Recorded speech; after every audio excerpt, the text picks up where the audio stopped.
Today we're going to talk about the United States during World War I domestically. So what did the war do to the United States at home, to American citizens who weren't overseas?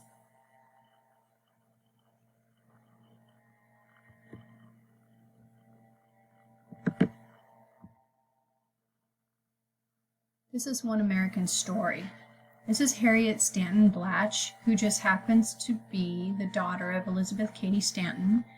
Both her mother, Elizabeth, and her, Harriet, are women suffragettes. So they were protesters of the movement to gain women the right to vote. Here's her story. The suffragette Harriet Stanton Blatch visited a munitions plant in New Jersey during World War I and really proudly described the women at work. Here are her words. The day I visited the place, in one of the largest shops, women had only just been put on to work. But it was expected that in less than a month that they would be found handling all of the 1,200 machines under that one roof alone. The skill of the women staggers one. After a week or two, they master the operations on the turret, gauging and routing machines. The best worker on the facing machine is a woman. She's a piece worker, as many of the women are. This woman earned, the day I saw her, $5.40. She tossed about the fused parts and played with that machine as I would with the baby. Before World War I, women had been excluded from many jobs. However, the wartime need for labor brought over 1 million more women into the workforce. For women, as for the rest of society, World War I brought about far-reaching changes.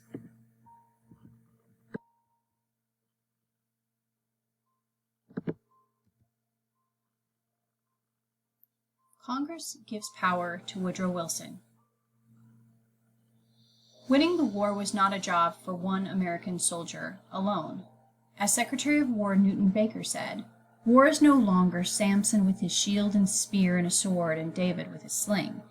It is the conflict of smokestacks now, and the combat of the driving wheel and the engine. Because World War I was such an immense conflict, the entire economy had to be refocused on the war effort. The shift from producing consumer goods to producing war supplies was too complicated and important a job for private industry to just handle on its own, so business and government collaborated in the effort. In the process, the power of government was greatly expanded. Congress gave President Wilson direct control over much of the economy, including the power to fix prices and to regulate or even nationalize certain war-related industries. Now, I don't know if you understand what price fixing is, but it's just like it sounds. It's the president, or at least the government, having the power to decide how much somebody's going to charge for something. Fixing prices is very socialist for the government to take that kind of control. In addition, nationalizing industries means the government flat out takes them over. So we're headed in a socialist direction during wartime, which is kind of interesting. The War Industries Board, the main regulatory body that was doing all of this, was something called the War Industries Board, or the WIB. It was established in 1917 and reorganized in 1918 under a guy named Bernard Baruch. Bernard looks like this, if you care.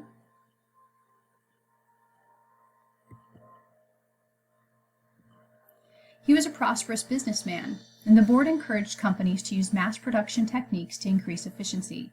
It also urged them to eliminate waste by standardizing products. For instance, by making only 5 colors of typewriter ribbon instead of 150. The WIB set production quotas and allocated raw materials where they thought they needed them. It's kind of interesting because today we're doing something similar where the government is kind of, we're talking about the federal government seizing ventilators, for example, and then pushing them in the direction where they feel that they're needed. Under the WIB, industrial production in the United States increased by about 20%. However, the WIB applied price controls only at the wholesale level. As a result, retail prices soared, and in 1918 they were almost double what they had been before the war. Corporate profits, however, soared as well, especially in such industries as chemicals, meat packing, oil, and steel. The WIB was not the only federal agency to regulate the economy during the war. The Railroad Administration controlled the railroads, the Fuel Administration monitored coal supplies and rationed gasoline and heating oil. In addition, many people adopted things called gasless Sundays and lightless nights to conserve fuel. And they were definitely encouraged to do this through propaganda, which we'll be looking at. Another cost-saving measure, daylight savings time, was first proposed by Benjamin Franklin in the 1770s, was utilized during the war effort. March of 1918, we saw that used for the first time.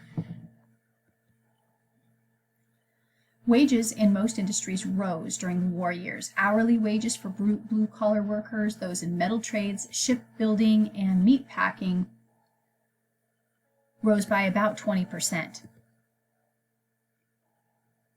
However, household incomes were largely undercut by rising food prices and housing costs.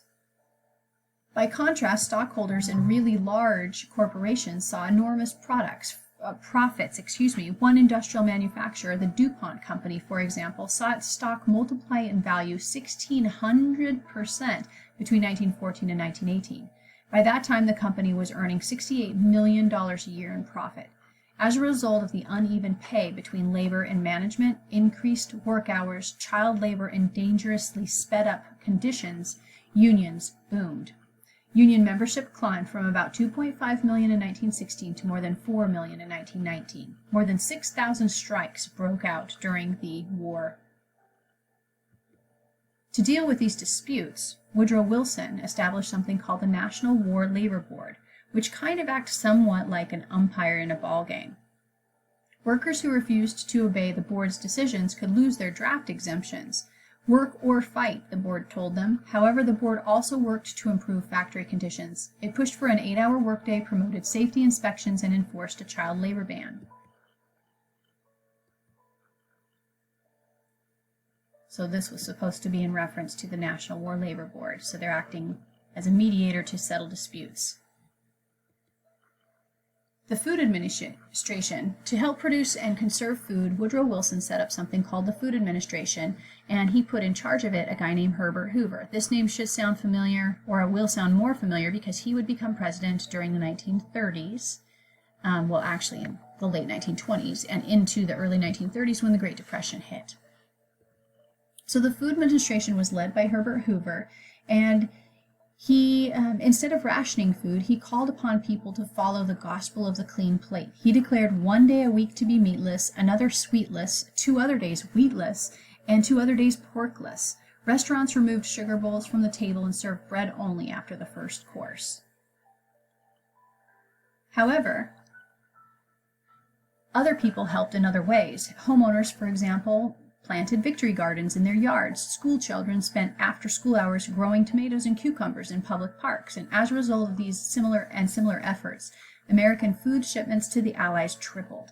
Hoover also set a high government price on wheat and other staples. Farmers responded by putting an additional 40 million acres into production. In the process, they increased their income by almost 30%. However, that is going to set us up for troubles in the 1920s.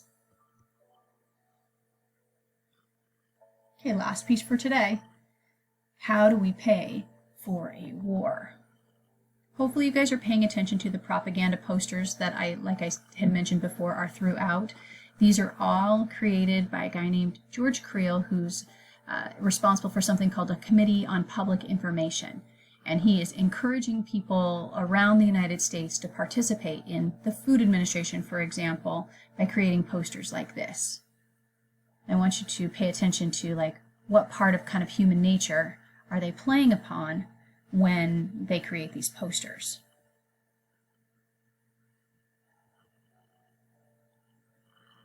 Once the government had extended its control over the economy, it was faced with 2 major tasks: raising money and convincing the public to support the war. The United States would spend $35.5 billion on the war effort. The government raised about 1/3 of that through taxes, including a progressive income tax, which taxed high incomes at a higher rate than lower incomes, which is the kind of thing we see today, and a war profits tax, a high excise tax on tobacco, liquor, and other luxury goods, and it raised the rest of the money through public borrowing by selling something called Liberty loans or Victory loans or bonds. The government sold bonds through tens of thousands of volunteers. Movie stars spoke at rallies, in factories, at schools, on street corners. The Treasury Secretary William G. McAdoo put it, only a friend of Germany would refuse to buy war bonds. And somewhere I read that on average, Americans contributed $400 per household to these war bonds, which is a lot of money.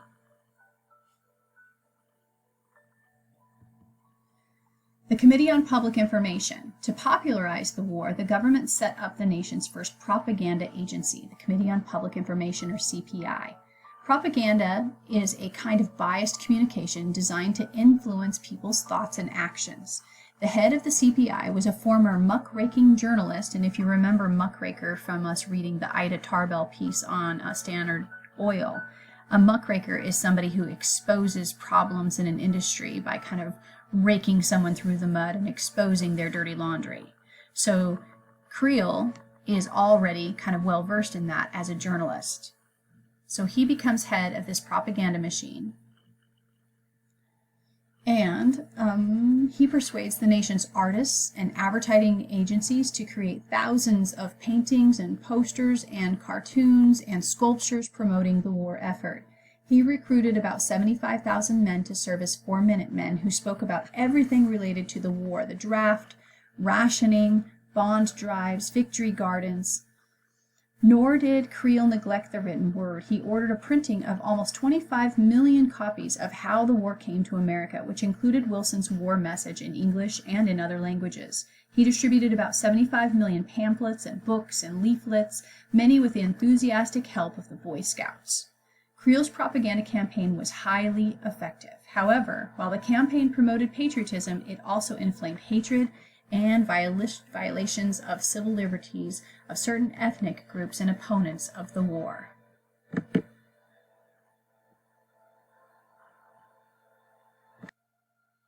Immediately after the U.S. had declared war, local governments, civic organizations, and even ordinary citizens began an attack on German Americans and their culture. There are children who are instructed by their teachers to cut German songs out of the music books that they use in their classrooms. There is a public Stein-breaking fest at one point to keep people from drinking German beer. There's even in one town in Ohio a really gruesome slaughter of German dog breeds. But it's important not to let these ridiculous stories overshadow what is really a wholesale destruction of an ethnic culture in the United States. Germans were pressured to stop playing German music, to stop going to German plays. And when I say Germans, I mean German Americans whose ancestors might have been in this country since before the Revolution. The anti-German hysteria even extended to the federal government. The CPI published an article with tips on how to identify people who were pro-German.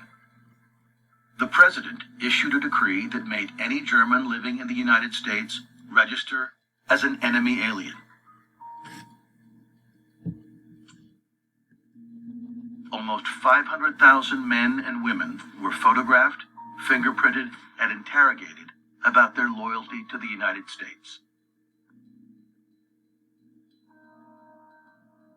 The program was administered by a 22-year-old member of the Department of Justice, J. Edgar Hoover. By the fall, a new series of camps capable of housing thousands of people had sprung up in Utah, Georgia, and North Carolina. Not to train new recruits, but to imprison anyone that the government considered a threat to its security. But the United States is not the only country waging propaganda campaigns.